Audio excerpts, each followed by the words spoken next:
Welcome to Triple Overtake, a podcast where we talk all things F1 related. I'm your host, Kylan. With me are my older brother, Mason, and my dad, Bjorn. Before we get started, you can email us at tripleovertake@gmail.com. You can also find us on Instagram, X, and YouTube. The first thing we're going to discuss today is the race start and Hadjar dropping down to P14 after qualifying in P6. Not a great start for Hadjar. After that good qualifying, you hate to see that. But at least both Red Bulls got off the line this week, which was good. Isaac's downfall was a benefit to Charles. Charles made some places up off the start, so that was good to see from Charles after his disappointing qualifying. Hadjar quickly started making those positions back up with some good moves around the outside of turn 3 and I think the turn 4 as well. He started on the softs, is that right? Did he? I don't think he did. I can't remember. I think he started on mediums. So was he passing people that started on the softs or hards? No, was there a tire differential? I don't think so. No, because it was pretty early too. So Just superior driving. Or the car was better than the cars he was passing. Yeah, he was making overtakes like F2 overtakes. Yeah. Next thing we're going to talk about is Russell covering off Hamilton. Hamilton started on the soft tires and Russell was on the mediums. At the time, this move kind of complexed me. It still does a little bit. I guess it makes sense because they're trying to keep the lead, but also the tire difference is there, and you could have stretched out. I don't know. So what about it confused you? No, not like confused, but you questioned something? I questioned the Mercedes strategy because when you have the tire difference, it doesn't really make sense to pit with Hamilton. That's what I was trying to say. Okay. But Pirelli was saying there's really no difference between the softs or the mediums because of the DEG. So it didn't really matter, I guess, as we saw in the launch, that George got off the line and he was able to cover off Hamilton, so that tire differential didn't make a difference. Yeah, and you didn't want Hamilton to undercut you either, too, so I suppose. Okay. I guess we were less confused than you were. Not like, I wasn't confused. I was just like questioning their decision. Questioning their strategery. Yeah. I guess you should become a strategist then. But, yeah. But at Hamilton's second pit stop, Siri wanted to join the conversation. Sorry, I'm not sure what was going on there. After Hamilton's, this is a great podcast. It is very late right now, but we're trying to get this out. After Hamilton's second pit, they did not call George in, and Hamilton had some good pace, and I think he cut it down to 15 seconds before the Mercedes pit. I think the 3-stop was the right call, obviously because Lewis won. But they were committed to that strategy from the start. George wanted to go for the 2-stop.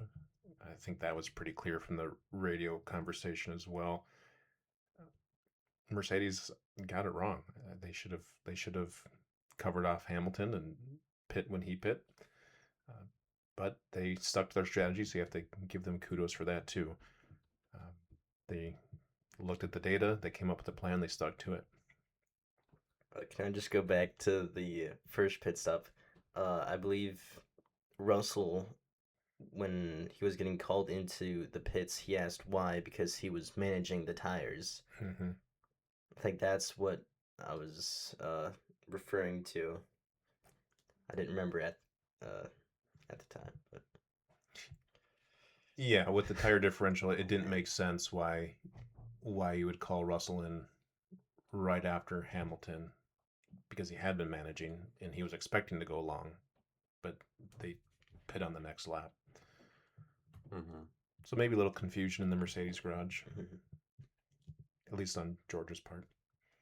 Yep. The next thing we're going to talk about is the strange Hulkenberg DNF. He was behind Lawson, and Lawson went off the road kicking up some gravel, and one piece of it hit the emergency kill switch on the side of the car, which is just crazy. So unlucky. I mean, what are the odds? I mean, how many F1 races have there been throughout the years? I'm assuming this has never happened before. And of course, it happens to Hulk, who's been on the brink of points so many times this year and remains pointless, correct? Yep. Sometimes that's the way things go. You see that more so in F2, where drivers just get unlucky race after race. You don't normally see it in F1. But boy, this doesn't seem to be Hulk's year, or at least the start of the year that he was hoping for. Yeah, hopefully you can turn that around soon. The next topic is Russell versus Kimi the first time before they pit to cover off Lando, I believe. Kimi was getting pretty close. I don't think he ever really sent anything, but he was keeping pace with George. Honestly, I don't even really remember that. No, I don't think he threw any big moves. He kind of maybe gave a dummy a little bit, but just to try and get George to react, George didn't. I mean, George had the better of Kimi all weekend, I think. I mean, from FP1. Of course, Kimi wasn't in FP1. But George looked good all weekend. And from the get-go, Kimi seemed to be on the back foot. And it kind of showed in that first sequence there where he was not able to overtake George. Yeah. And eventually, Alonso bringing out the VSC did not help their strategy at all. And Lewis was able to get a free pit stop and have a lead. Very, very fortunate for Hamilton. He didn't go in right away. He kind of went around for a lap, but the VSC was still out. Very fortunate to get in there because as soon as he came out of the pit, the VSC ended. I mean, the people behind him, George and Kimi, could have pit too, I would have thought, but they stuck to their two stop. And well, I think Lando was right behind them, wasn't he? At that point. True. So yeah, they would have lost that position to Lando. But they would have had fresher tires. Yeah, but it also wasn't a full safety car, so they would have been even farther away from Lewis too then. Yeah. At that point, they wouldn't be able to fight for the win at all. True. Good point. Thanks. Talk about Russell versus Kimi part 2, where Kimi was eventually able to pass George. I think I heard that Russell was having some difficulties with the car.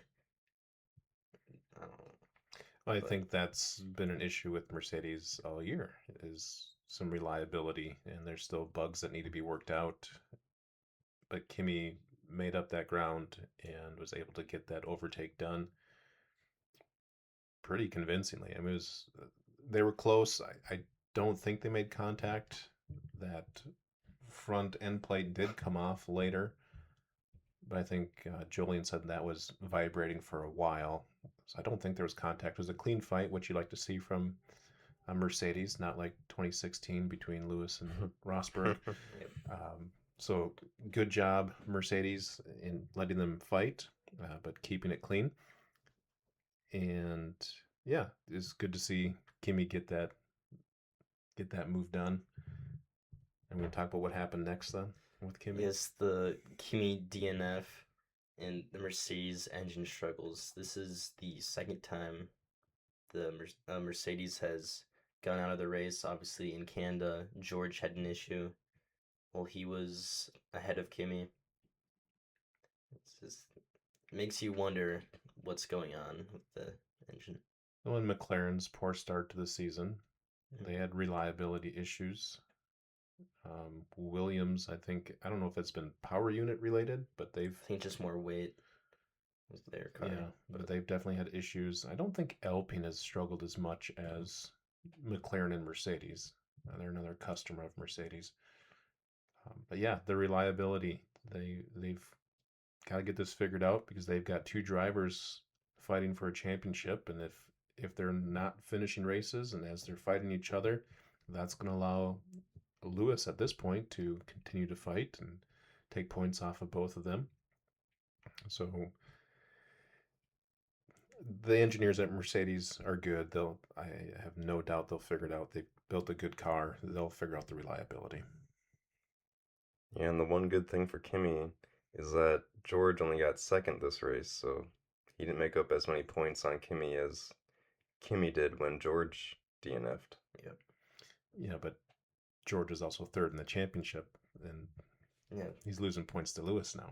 Mm-hmm. I still think it's going to be a Mercedes battle to the end of the year.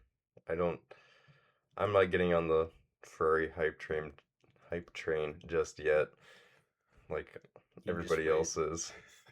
I don't think Lewis will win the championship this year, but he might be close, but I still think it'll be Mercedes. I think they'll be more consistent at every track. But Ferrari's been consistent all year long. This whole year it's been Mercedes versus Ferrari, with the occasional McLaren showing up. I suppose. Yeah. I'm not on the hype train either, but just being realistic, it's definitely a battle between Mercedes and Ferrari, and I'm thinking most likely Kimi and Lewis.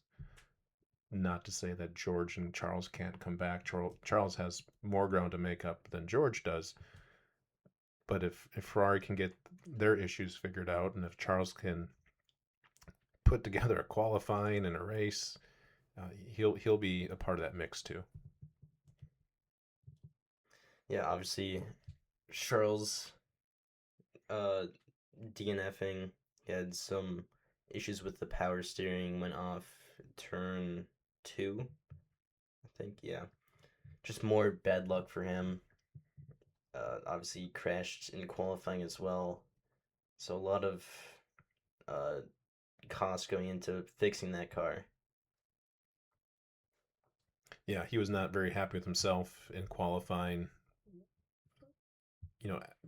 The race before, he just signed the big contract extension.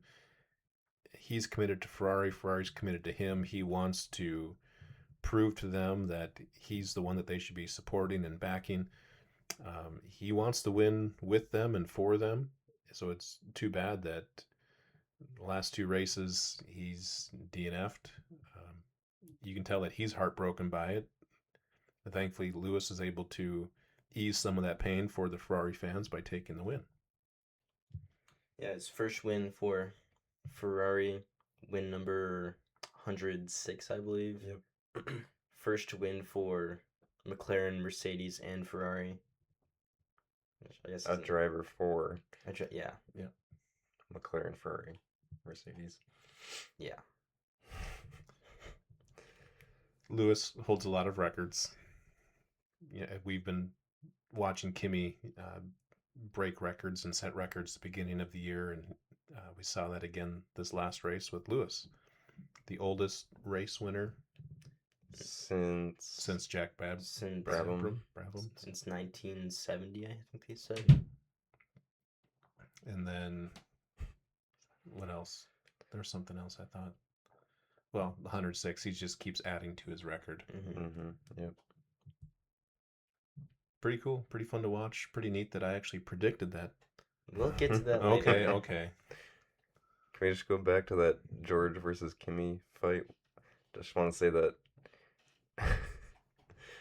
it should be a little concerning for George, since he was ahead most of the weekend, that Kimi was able to overtake him on a weekend where he looked so much better.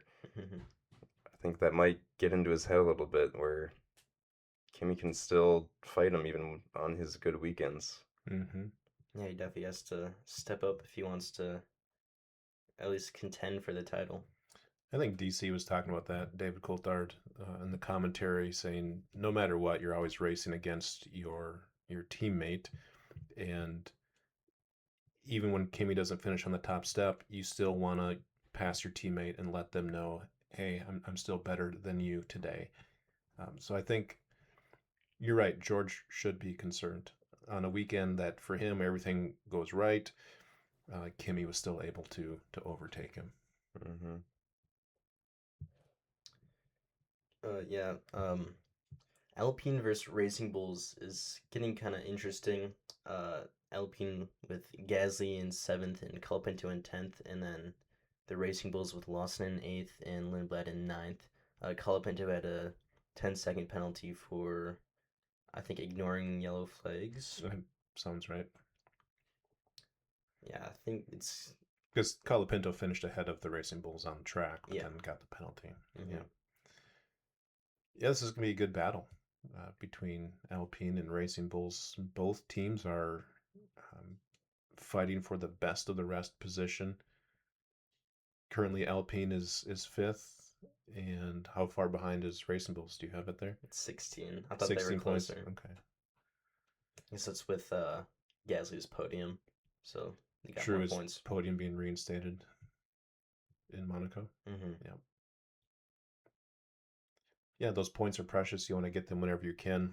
It's too bad that Colapinto had that penalty. Otherwise, it would have been a better day for Alpine.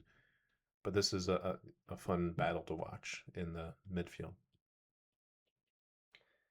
Yeah, there have been some rumors about Flavio and Alpine's new title sponsor next year, Gucci, wanting to go after Fernando, which I get because he's a great driver, one of the best. But you also have Gasly, who just got a podium, and you have him signed on for a while, and you have Colapinto, who, if you believe in, will develop and become a good driver because he's with Gasly right now. And he's already been improving a lot this year. Yeah, you guys both know I was not on the Colapinto bandwagon. Personally, I'm a Paul Aaron guy. I think he should have gotten the seat. But Flavio has been sticking with Colapinto, and he dropped the axe so quickly on doing, and then brought in Colapinto, and Colapinto didn't really do much last season to show that he should stay in that seat, but Flavio stuck with him.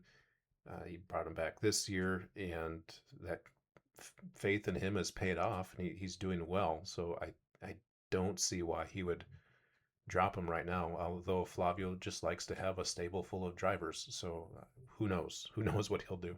Mm-hmm. Well, and I think Fernando's already driven for Alpine like 3 different times. He's gone back to Alpine too. It's two. Was it? This would be his third. Oh, I He's thought. been to McLaren twice and Alpine twice, Oh, or Renault and Alpine.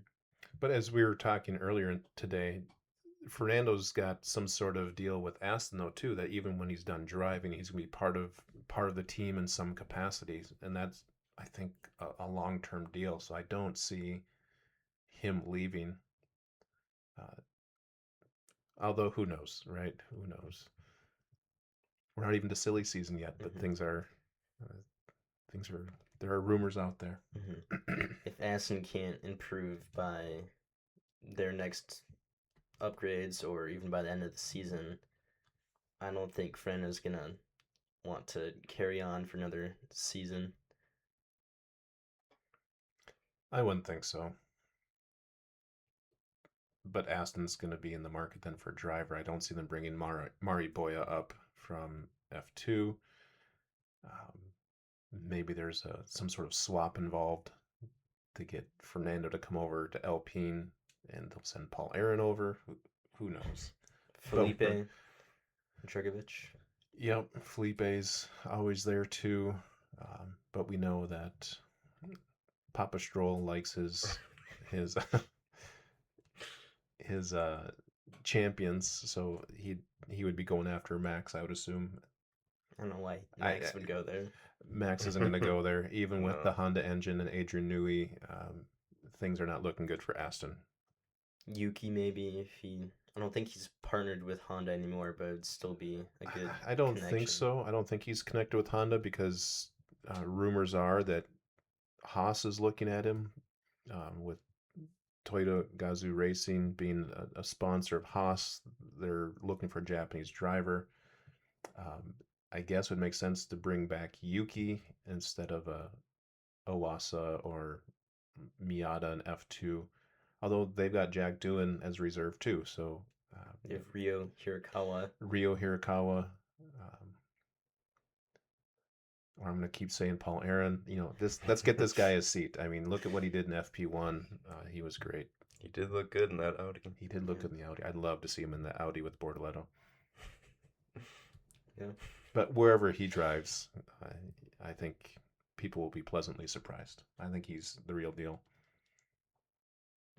I agree. Yeah. Sure. Listen to us, F1 teams. We're reliable. We are reliable. I called Kimmy before anybody else was saying it. You say this so many times. I do. I was. I'm calling Freddie Slater to Audi in 2 years. 2 years? No. 4 maybe. Maybe 3. 2.5. You heard it here first, folks. Yep. But I was also out there promoting Bortoletto. Like, I didn't understand why teams were not looking at him until Audi finally came around. And again, he's the real deal. Not in the best car right now, but once they get that figured out, it's going to be fun to watch. Yeah. Let's just talk about a few drivers in F2. Kamara getting the win. Solov was P2 before getting a penalty, dropping him down to P4. Alex Dunn in second and Mini in third. There's a close competition for the championship with Kamara, Mini, and Solov. Yeah, I'm excited to watch this F2 race. As with all races, where would Kamara have been had he not DNF'd the race before? He was leading that race, went out on cold tires, crashed. If he stays in the lead, he's leading the F2 championship currently, but that didn't happen. So Mini is still in the lead, which is good for Mini. I mean, Mini's been right there. I finished second to Foreign Rolling F3. Struggled a little bit last year, but this year he's back to his winning ways and he's doing well. So that's fun to watch him. And then Solov, too bad he got penalized. He's right there in the mix too. Going into the year, I didn't have high expectations for Mini. For me, it's been Kamara and Solov. Always a Dirksen fan too, but he's having a rough year with penalties and things like that. But yeah, it's fun. F2 is always exciting. So if you're not watching F2, you should watch F2. The racing's good. There's lots of good overtakes and action, and it's crazy. It's something different every race weekend. Yeah, and that was an unbelievable race by Kamara. That was probably one of the most dominant wins in F2 we've seen in a while. He just had the pace for this race. It was very good. Same with Solov too. He had a very good strategy. Came through the field at the end on the softer tires. Yeah, it's just a shame he got that penalty. It's fun to see the strategies come together because they were in opposite strategies. And Kamara went long in the first stint. Yeah, it was just fun to see all that coming together. Yeah, he managed those tires really well. Yeah, Trident with Van Hoopen and Bennett. I think they had a total of like 20 overtakes between the two of them. It's crazy. Yep, they got that strategy right. I mean, Trident, it won't show it in the points, but they've had a good year. They've been unlucky a little bit too, just with accidents, crashes, and all that. I mean, that's part of F2, but they've looked strong, and it's good to see them finally get some points. Yeah, because they've been one of the lowest teams in the championship the last couple of years. Yeah, the last few years have not been good for Trident. Yeah, we see a lot of F3 Trident drivers going to Invicta in F2, but maybe we can see some of them actually go to Trident. We'll see. Yeah. Freddie Slater. Freddie Slater. Let's move on to our fantasy teams. My first team scored 109 points. I had Kimmy doubled. He got -4 points. He's still got something there, but it's not great. And then I had Lindblad, Bortoletto, Colapinto, Hulkenberg, Mercedes, and McLaren. My normal team, I got Kimmy back on my team, and I have him doubled, which got me -8 points. Then I have Hajar, Sainz, Borletto, Hulkenberg, Haas, and then instead of Ferrari, I got McLaren for this race because after the practice sessions, I thought they would be better, and they didn't end up too bad. So I got 100 points. They avoided DNFs. Yep. Yeah. So they were both qualified. Mm-hmm. Okay. Yeah, my What? Yeah, they both finished the race. The McLarens. McLaren. Sorry, I was on Kimmy and Charles Mm.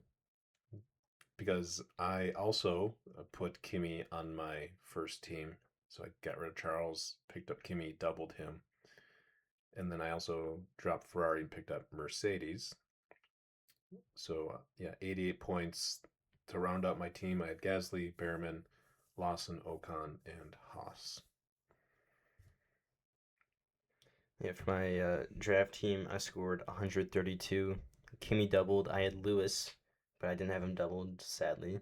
I had Behrman, Lindblad, Bortoletto, Ferrari, and Audi. Pretty solid team.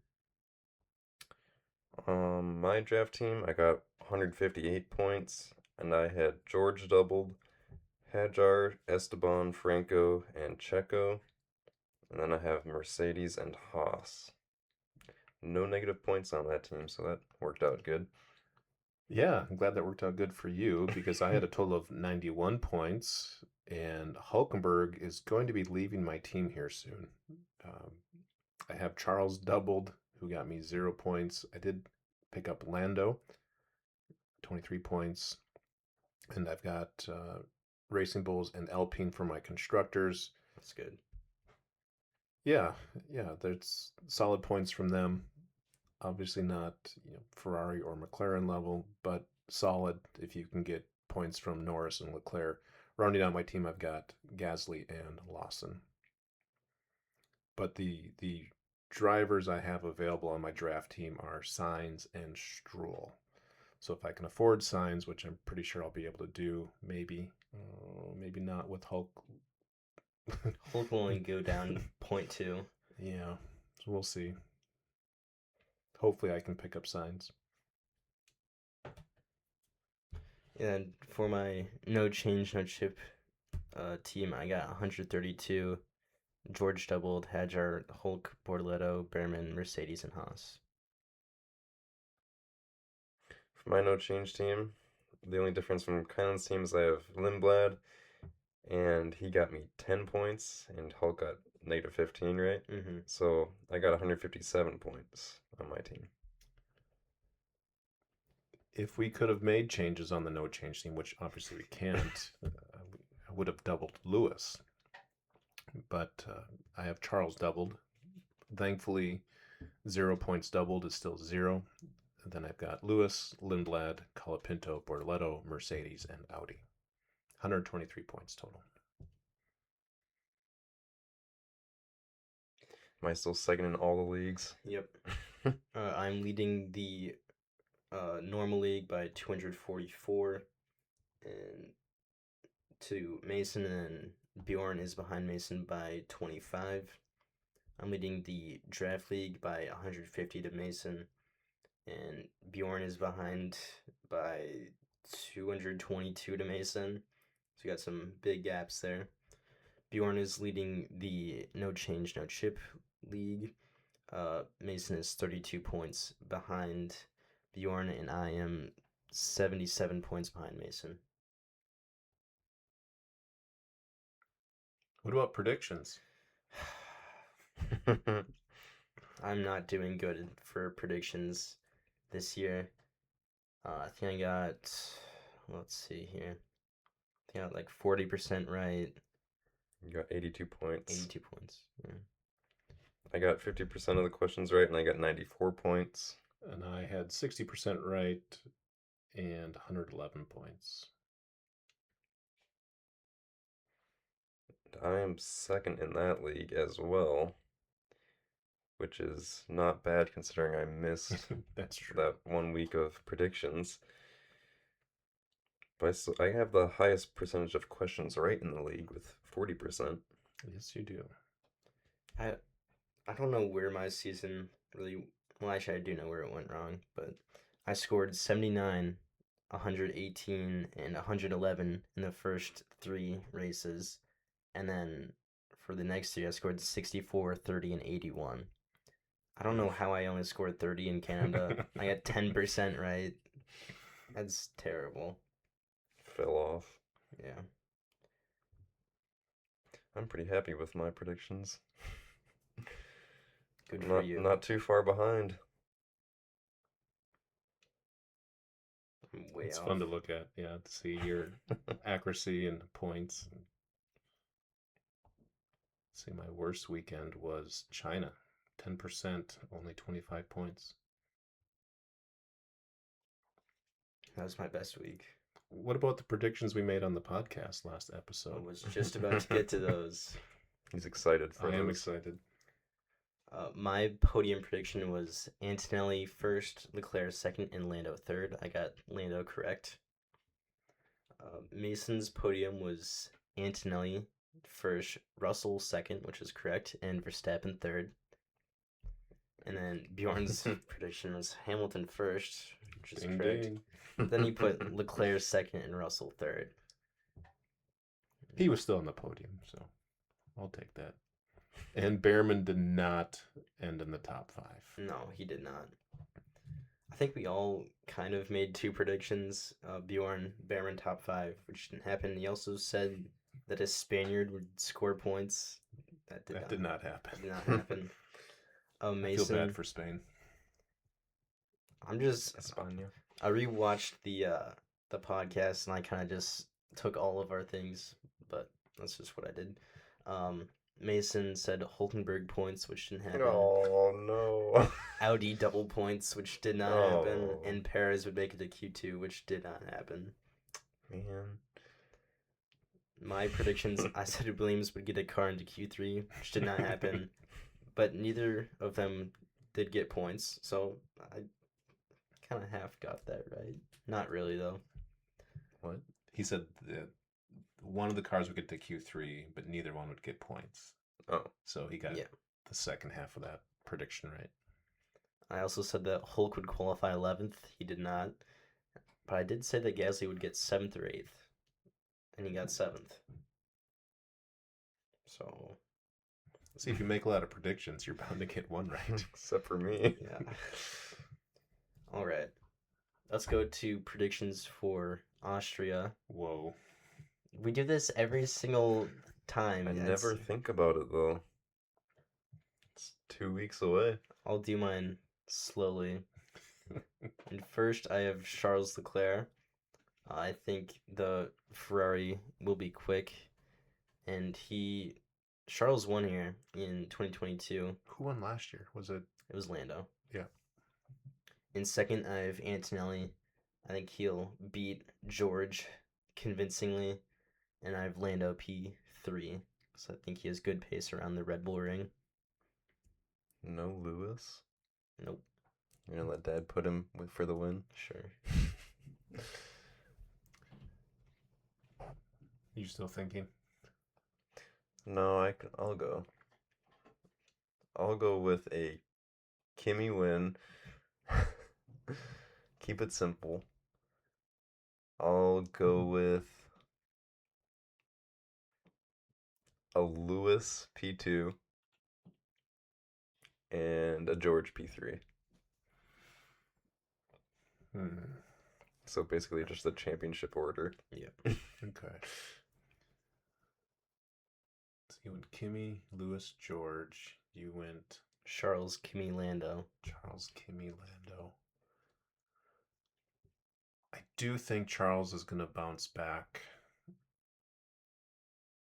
I think with Lewis's win, he wants to show that he's there. I think he'll be on the podium. I'm not sure where he'll be. McLaren. Oh boy. I don't know if it'll be a McLaren track or not. Yeah, that car last year they had was really good. They don't seem to have that this year. The Mercedes reliability is worrying me a little bit.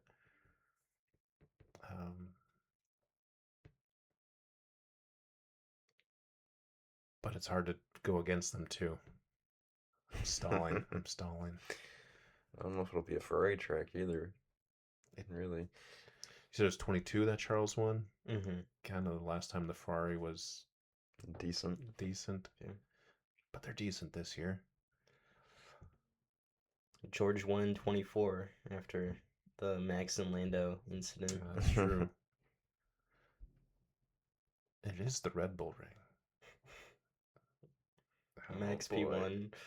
I don't know if I can go Max P1. I thought about putting him on the podium. Mm-hmm. As the Max fan I am. We're all Max fans. Let's go. All right. You'll here get we go. P1 Here we right. go. Here it comes. Kimi, Charles, Hadjar. Ooh. Okay. Just to mix things up.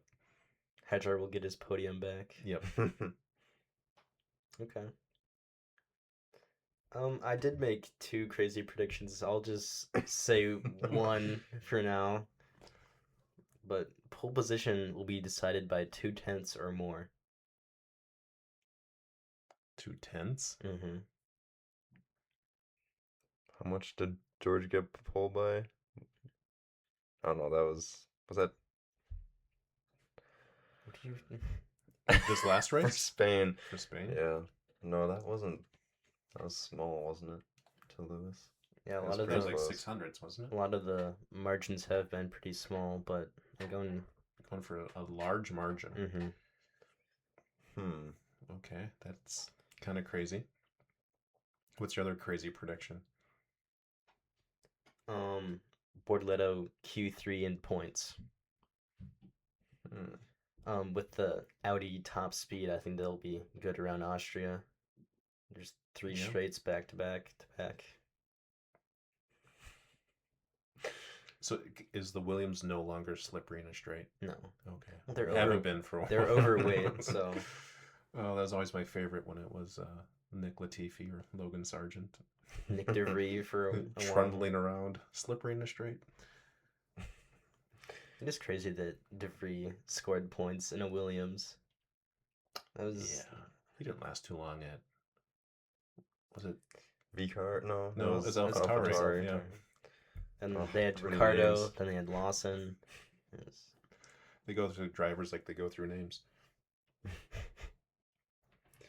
So do you have crazy predictions? I can go with one, but it's not that crazy.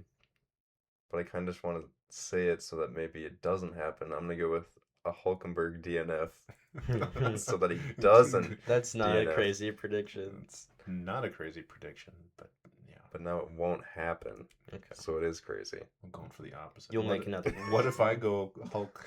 No, I won't do that. That's what I did, and look what happened.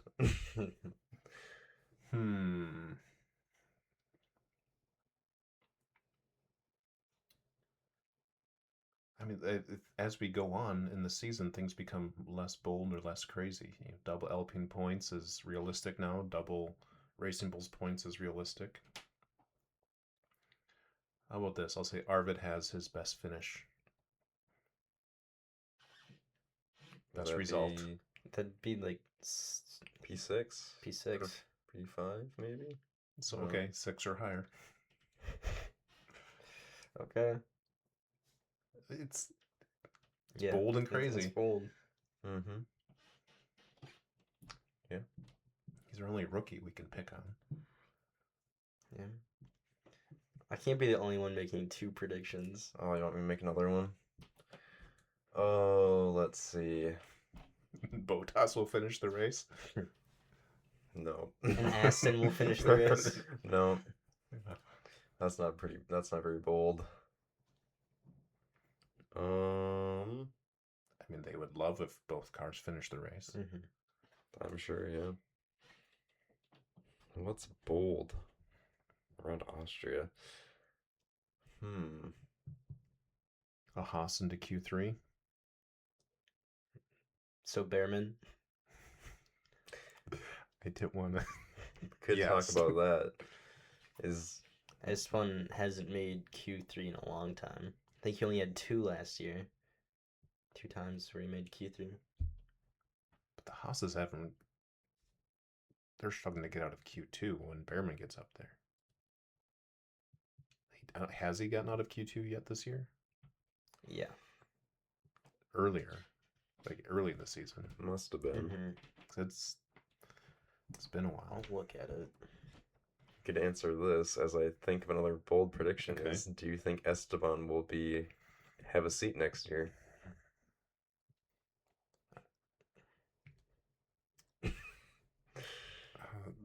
Pregnant pause. What? You've never heard that expression? I've never heard that. No. Okay. Behrman got 10th in China. Qualified 10th. Mm-hmm. Okay. Does he have a seat, or does he have a seat with Haas? I don't know if any other team would want Esteban if he leaves Haas. Would any team pursue him? Maybe Williams if Albon goes somewhere. I don't think Albon's gonna leave, but if I don't think Albon's going to leave, but I also don't. I don't get the Albon hype. I know a lot of people do. Like Lawrence Barretto thinks he's the best driver of all time, or at least that's the way it comes across when he talks about him. Like everyone loves this guy. I don't get it. It's the way you look at me when I talk about Esteban, right?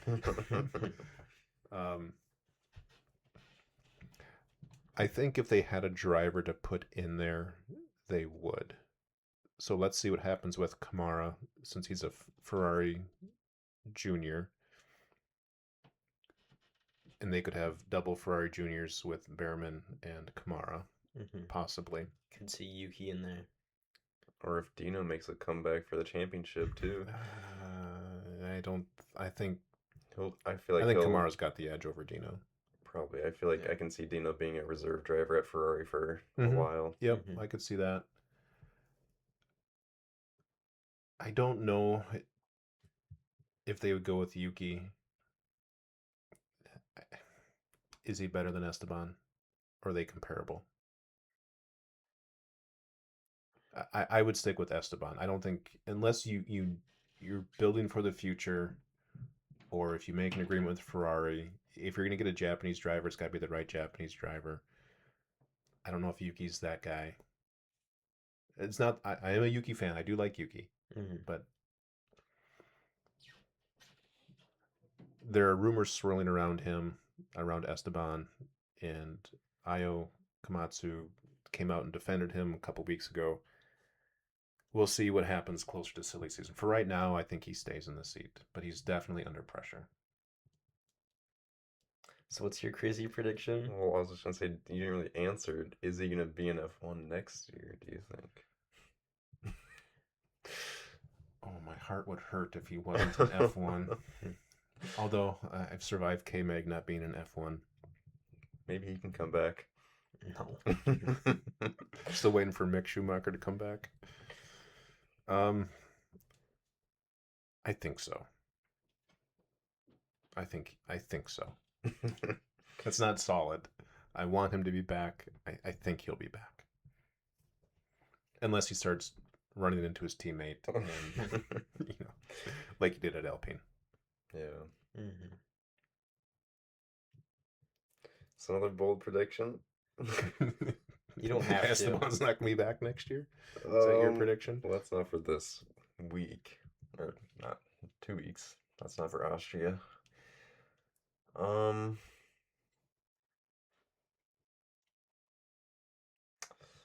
do you have one? I'm working on one, but let me ask this question.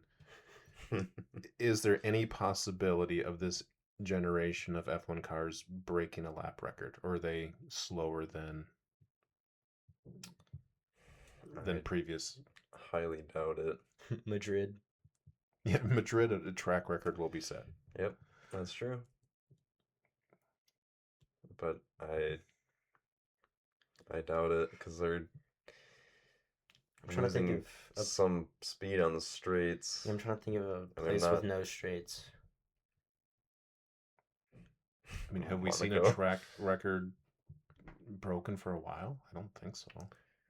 Um, yes, because Max did last year. I remember at one track. Is that Monza? It might have Or been. is that like the entire race? Just one Oh, lap, like race, fastest lap. like quali pace kind of, or like just fastest lap of a race. Yeah. I don't know. I'll have to look into that. Yep, For... look into that for us. But I would say I highly doubt it because they're slower through the corners as well. Mhm. So I think we Bold prediction. lap record. 20? No, I'll go away from that. 20 cars will finish the race. Whoa. What do we have? 7, 8 DNFs I think it was Ye- 5. last week? No. No, I'm talking Or- about this last race. It was It 10. was- It was like 8, It was but 10. Albon was still going, so it was like 7. But he was behind some of the drivers that DNF'd. I think it was like 4, but then Kimmy and Charles qualified still, right? So it was. And Or Behrman. classified And Behrman. finish. So How it was. did Behrman get a class? I thought he went out early. No, he went out at like the same time as Kimmy and Okay. Charles did, I believe. Maybe a little Oh. earlier. I Maybe we think- just do an over-under. Like, over or under, Like- there are 5 DNFs.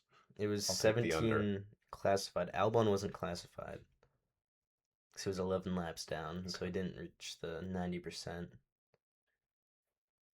No.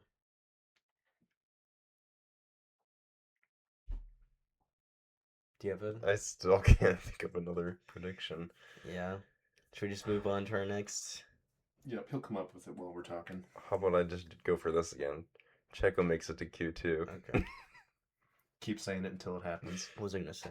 It's never gonna happen now. I think we are seeing some changes in the engine split next year. I thought they were going to stay the 60-40. I think they're moving to 60-40 in 28 or 29. But next year they're making like some small changes, and then they'll... Because the engine suppliers didn't want to change things after making a brand new engine. Yeah, no, that makes sense. But I will echo what DC said during the broadcast that we are seeing proper racing now. So Mm-hmm. that's good. I think everyone is glad to see proper elbows out racing. I think we started out with some tracks that were bad with the clipping, but I think they also changed some things. But Yeah, China's not my favorite track regardless. Yeah. Yeah, there's the rotation going on with some of these European races. I'd be okay if China went away. It doesn't do it for me. Bring back Spa. yeah, Oh, I love Spa. I can't believe they're putting that on rotation. That's crazy. Yeah. What else you got? Next is our totally original randomized number predictions. We're doing that now? Yeah. We're doing it right now. Thanks to Matt and Tommy at P1, because I'm getting inspiration from them. We're going to do this for the quali and the race to make it a little different. I'm going to randomly generate a number that is P5 for quali. Ooh. P5 quali. Are we all going, or we each take one until Max. I'm not gonna be able to keep track. Are you going like 1 through 22? No, we're just- just one okay. position. I'm going to go Oscar. Oops. I'll go Lando. Okay. Now I will go 4 through 22 because we already made podium predictions for the race. I thought we were just Oh. doing fifth for both. I mean, That might not change though, so. do you want to do 21st? No, because that will be a DNF. DNF. So Okay. 14th. Ooh. 14th. Alex Albon. I was gonna say that. Give me Hulkenberg.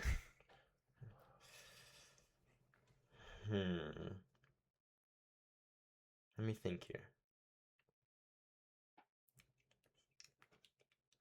Mason is wanting me to take Esteban. I'd be okay with that. Yeah, sure, I'll go Esteban. As long as he finishes ahead of Behrman. I'll put Behrman 13th. Could that be my crazy prediction? No. Okay. You got enough predictions already. Yeah, We good? I think we're good. All right. That is it from the Triple Overtake crew. We will see you in the next episode.